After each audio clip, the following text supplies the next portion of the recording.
Welcome new and old friends. My name is 242, and today 2 got us 4 true scary stories. So, turn off your lights, make sure your doors and windows are locked. Things are about to get spooky.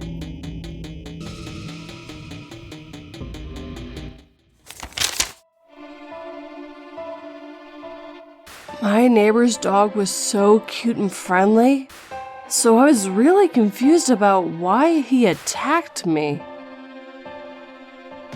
Wasn't until I noticed his foaming mouth, wide eyes, and my newfound craving for human flesh that it started to make sense.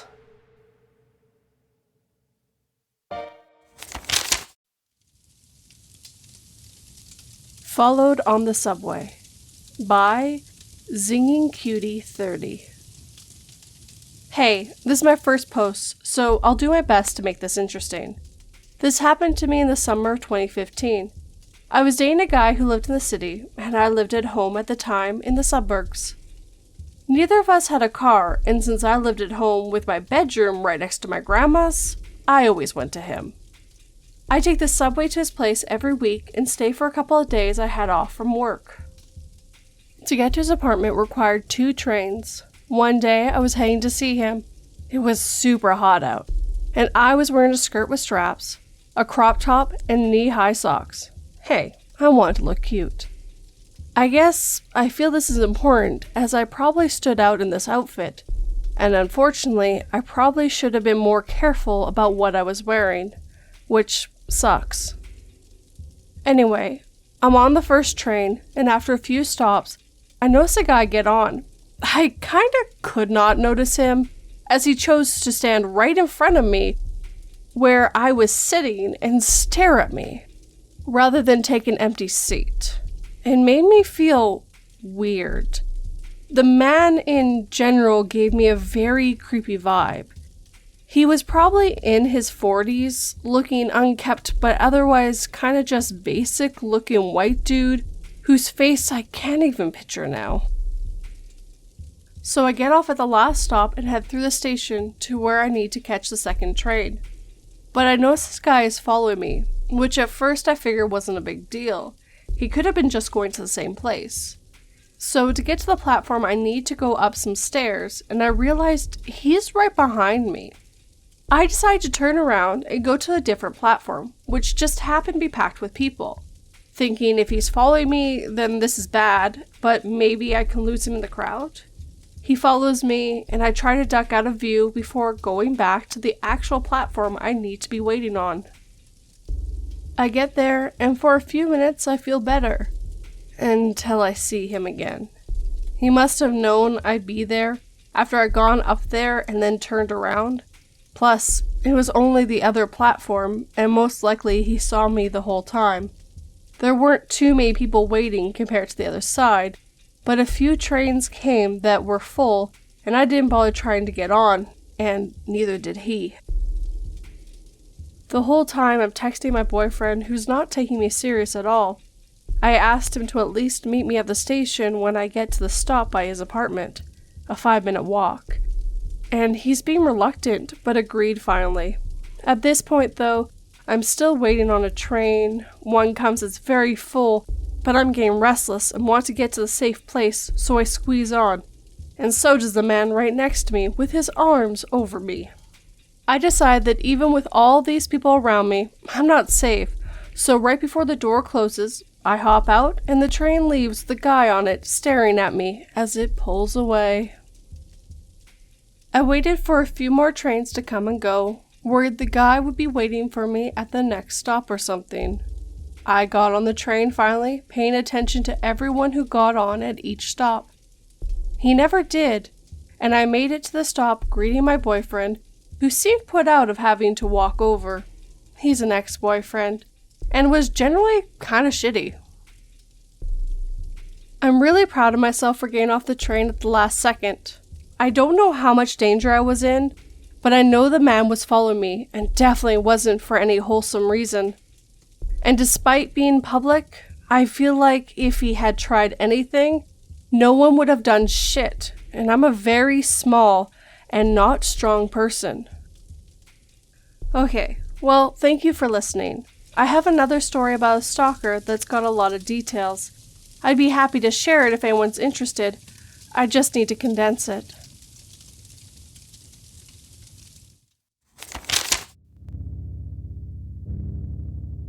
I recently saw a post saying, "The uncanny valley suggests that there was a reason in our evolutionary past to fear something that looked almost, but not quite, human. Tonight, that reason is staring in my bedroom window."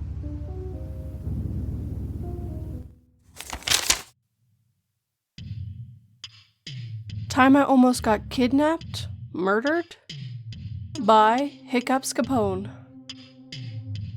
This happened when I was in high school, long ago. My mother just recently found the paperwork about it when she was clearing out her office upon retiring from the police department.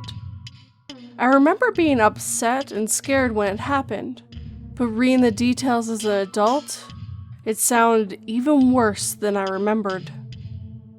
I was 17 female, working at a flower and gift shop. It's nighttime, a man comes in.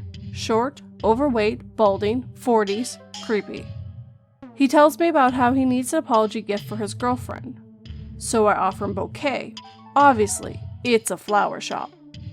He says she doesn't like flowers because they die. This was the first weird thing, as he came into a flower shop. Then he goes into detail about how he hit her, and asked me if I think he was right to do so. This was long ago, so I don't remember exactly what I said, but it was something along the lines of, "Not if you want her continuing to be your girlfriend." He then tells me what a great job I'm doing, and asks me when I get off work. I dodge the answer, he leaves. Nothing for 6 months. Then right before Valentine's Day, he walks in the door 1 minute before close. It was dark, and from the outside it looks like I'm working alone as my co-worker, about 40 female, was in the bathroom. Instinctively, it felt like a predator had just entered the room. You know, when something isn't right and everything feels not right? I then noticed he had a tarnished revolver tucked into the front of his windbreaker, which is halfway unzipped. It was obvious he wanted it seen. I quickly scrambled a note to my coworker that said he has a gun, and handed it to her when she came out of the bathroom.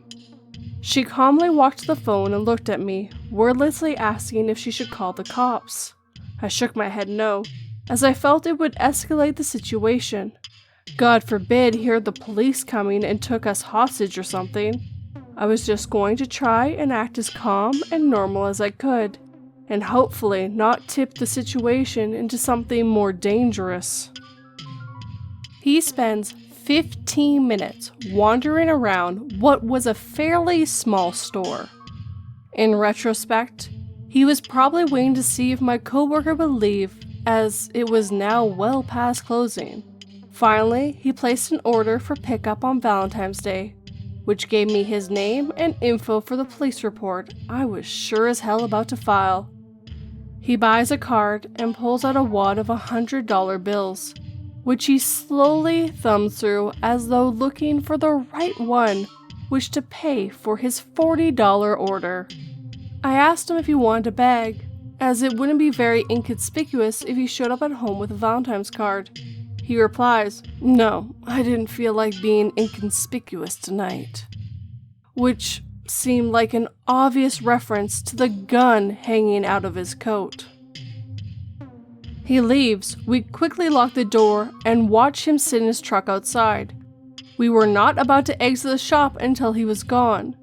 Finally, he pulls out of his parking spot and moves to another spot further away and continues to just sit there. I don't know how long we waited, but he finally left. I called my mom crying. She called the police, who came to the shop the next day to take a report. I told my best friend at the time what happened. She told her mother. Her mother happened to work with the man and informed security at her job. She said he was very weird, creepy, and liked to talk about weapons a lot. Security at his job, it's a large company with government contracts and things have to deal with tech and security, pulled him into the office and questioned him about it. He claims it was a glove in his pocket, not a revolver. The police were pissed that the company made contact with him about it before they did, and he successfully dodged the cops' multiple calls and visits to his apartment. My mom, much to my teen fury at the time, made me quit my job, which was devastating as I loved it there. In retrospect, totally the right call. Dude came in on Valentine's Day and picked up his order. I never saw him again.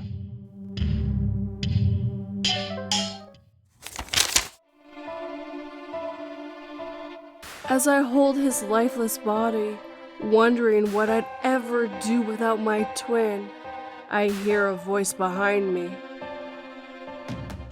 See, honey, now nothing will ever stand in the way of our love.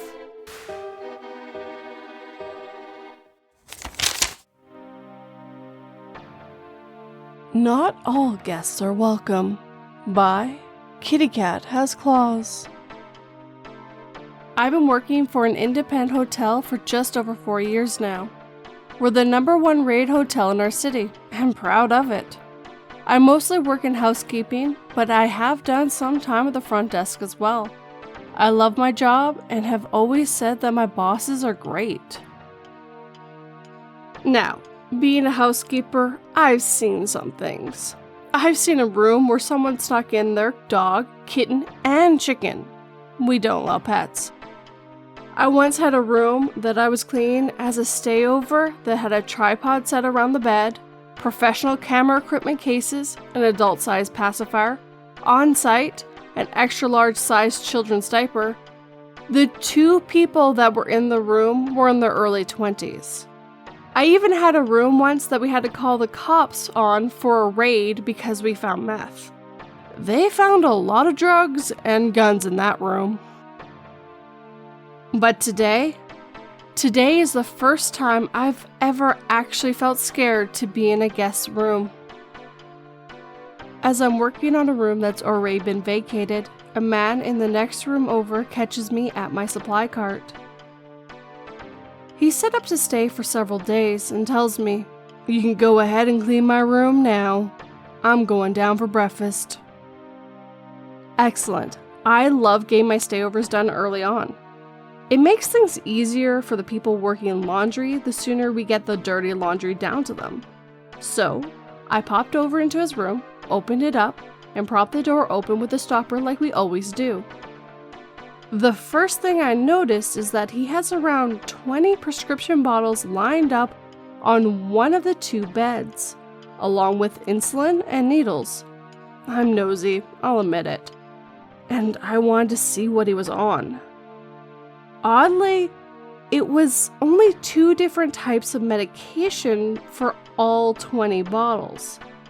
About 2/3 were diabetic medication and the rest were cholesterol medication. That's a little weird that he has so many bottles of the same meds, but whatever. I go to make the bed and see that some of the bedding has been stained, and sigh, knowing now I'll have to change all of the bedding instead of just being able to turn down the sheets and blanket.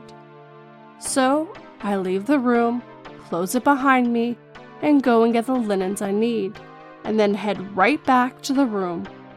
I prop the door open again and head to set the clean linens on the desk chair, when I see out of the corner of my eye 2 notes seen on the TV armoire. It wouldn't mean anything except I caught the word "kill" scrolled on it. I dropped the linens and took a closer look. What I read on the first note made my blood run cold. "You don't have to forgive her, you just can't kill her." You are here to take money and alcohol away from you. Get over having to kill her and you can safely leave."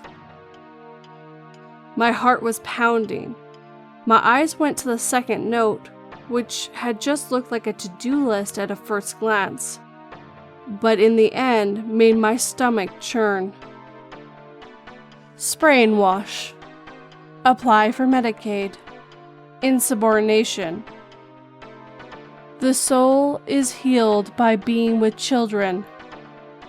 Bank card follow-up. Inheritance. Savings. Kauai Pop, 10,500. Map Montana.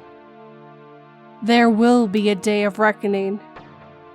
Did you tell Mom what I said? How did Bev get my address? It was too much.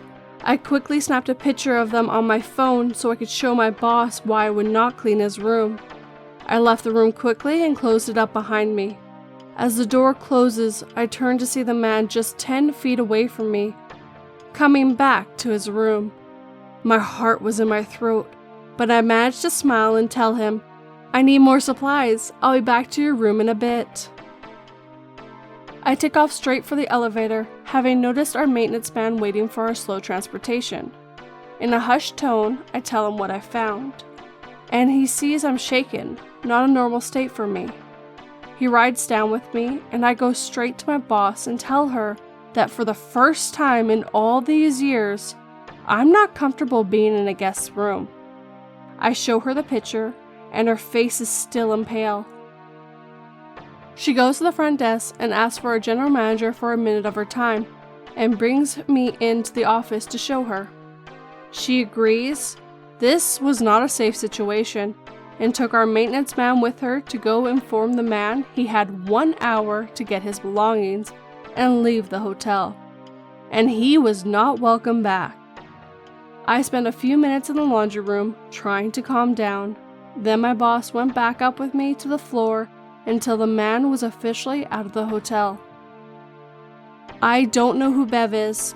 I don't know who the woman is that he didn't feel like he needed to forgive.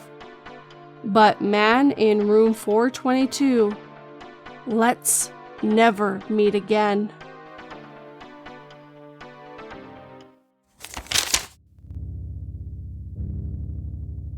The woman started screaming in my face as I pointed out to her that she was 2 hours late to pick up her son. I told her that it was her own fault for not enrolling her son in a no-kill daycare while attempting to hand her over her son's remains.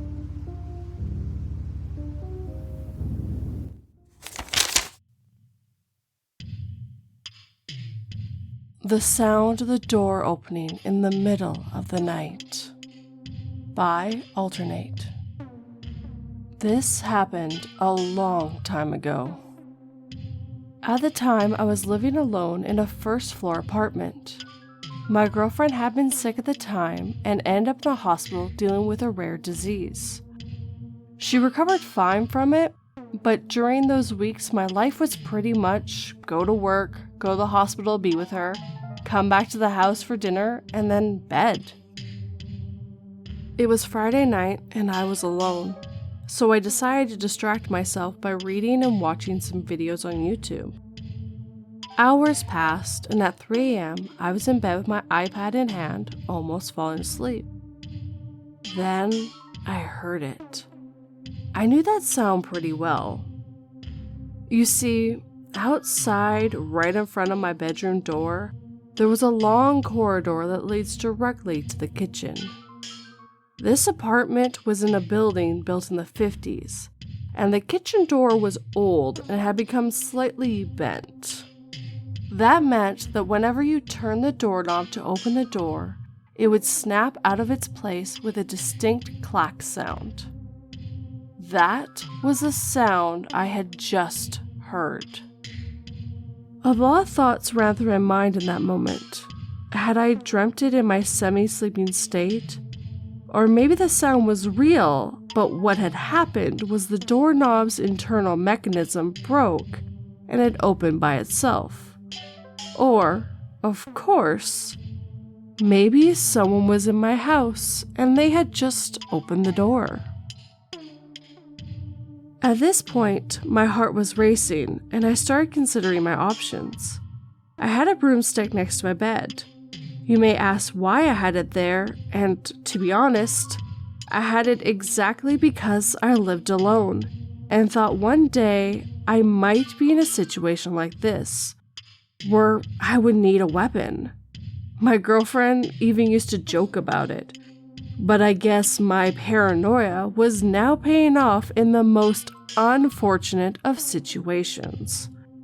So I decided I was going to take the stick in one hand and grab my cell phone in the other. I would open my bedroom door while calling 911. And if no one else was in the apartment, I would just apologize to the operator on the other end of the line and explain the situation. However, back in those days, my cell phone wasn't yet a smartphone, and it had this feature I found interesting, even though I never used it. If you pressed on a couple of specific keys, it would start ringing like someone was calling you. It was meant to be used when you wanted to simulate you were getting a call to get out of a boring conversation or a tough situation. Clumsily, I pressed on those keys and the phone started ringing. I quickly shut it up, but now it had become clear inside the apartment that I was awake. If someone was outside my bedroom, they certainly heard it. What was going to happen? I stopped for a few seconds to hear my surroundings. Nothing. It was dead quiet. I decided to continue with my plan. I dialed 911 with one hand and raised the broomstick with the other and quickly opened the door. As soon as I did that, someone sprinted in front of me in the corridor and quickly got into the kitchen, closing the door behind them. I screamed, "Hey!" and started pursuing, but a split second later I thought, stop. What if there's someone else in the apartment? What if another intruder sneaks up on you from behind?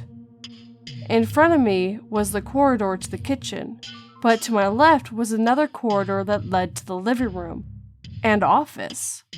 The office had the light on, so the intruder had been there, but I didn't know if he had company. I took a step back into the entrance of my room so that I wouldn't be caught off guard. "Sir, are you there?" The 911 operator was calling me on the phone. I quickly explained to him what was happening, gave him my address, and he told me the police was on the way. They had a patrol car nearby, so I should just wait. Then he hung up. The apartment was dead silent. I was terrified. There were only 3 things I had been able to notice about the intruder. He had a light-colored sweatshirt with horizontal black lines, dark hair, and he smelled really bad. In fact, the smell was still in the apartment and I could still sense it. The police arrived after 7 or 8 minutes, which felt like ages. The apartment door was next to the bedroom, so I managed to quickly approach it and unlock the door to let them in. I explained what had happened to the police, and they said that we should go through the whole apartment to check every single hiding place. They had seen situations before where a burglar had hidden himself for a long period, even after the house owner had called the police, to later attack them. The apartment wasn't that big, so it was easy to conclude that no one else was hiding there. In the kitchen, it was obvious what happened. It had these large windows that faced the back of the building, where we had a small community garden. I had left one of the windows open, and next to it, on the outside, there was a large drain pipe along the wall. The intruder used that pipe to climb up to my window and get in. The police left to go look around the neighborhood for someone matching the description of the sweatshirt I described. While they were gone, I could still smell that horrible odor the intruder had left in my apartment. After around 20 minutes, they came back. They couldn't find anyone. The burglar was long gone. Luckily, he didn't have the chance to steal anything while he was in my apartment. But the audacity! I mean, he must have seen the light in my bedroom through the edges of the door, and still, he tried walking past it to steal something from the office. I didn't sleep that night. In the morning, I went to the garden in the back to try to find any further clues about the intruder, but I couldn't find anything. My neighbor in the building next door was at the window, and I called out to her. I told her what had happened, and she just smiled and said, "Well, welcome to the neighborhood. We all have stories like that in this place. You should never leave your windows open, and maybe you should consider getting some bars to protect them." The next day, I bought a motion alarm and installed it in the kitchen. I never had another experience like that in that apartment, but to be honest, I never slept the same way in that bedroom, traumatized by those events. At night, I would fear hearing again the sound of the kitchen door snapping out of its place. A few years later, I moved out to a larger apartment in another neighborhood. This time, it was on the 7th floor, so much harder for an intruder to get in through the windows. So, to the intruder that came into my apartment and smelled really bad, let's not meet ever again.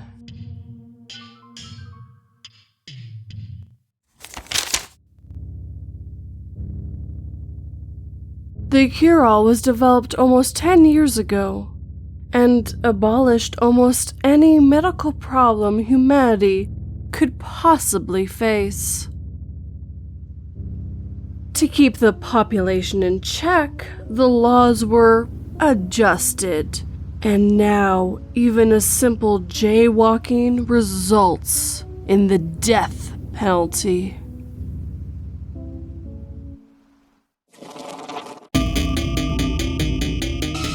I do hope you enjoyed these scary stories today. If you did, hit that like button and make sure it feels it. If you're new, subscribe and turn that pretty little bell to all notifications. If you'd like to help this channel or podcast, share these stories with anyone who might enjoy them. If you'd like to help in other ways, I do have a Patreon, merch, and PayPal. All the links are in the right places. Now, I would love a comment down below or on Twitter, but first let me get you that Sunday word. On screen right now and on Twitter are all the entries I got last week. Thank you, everyone. Now, on to this Sunday's word.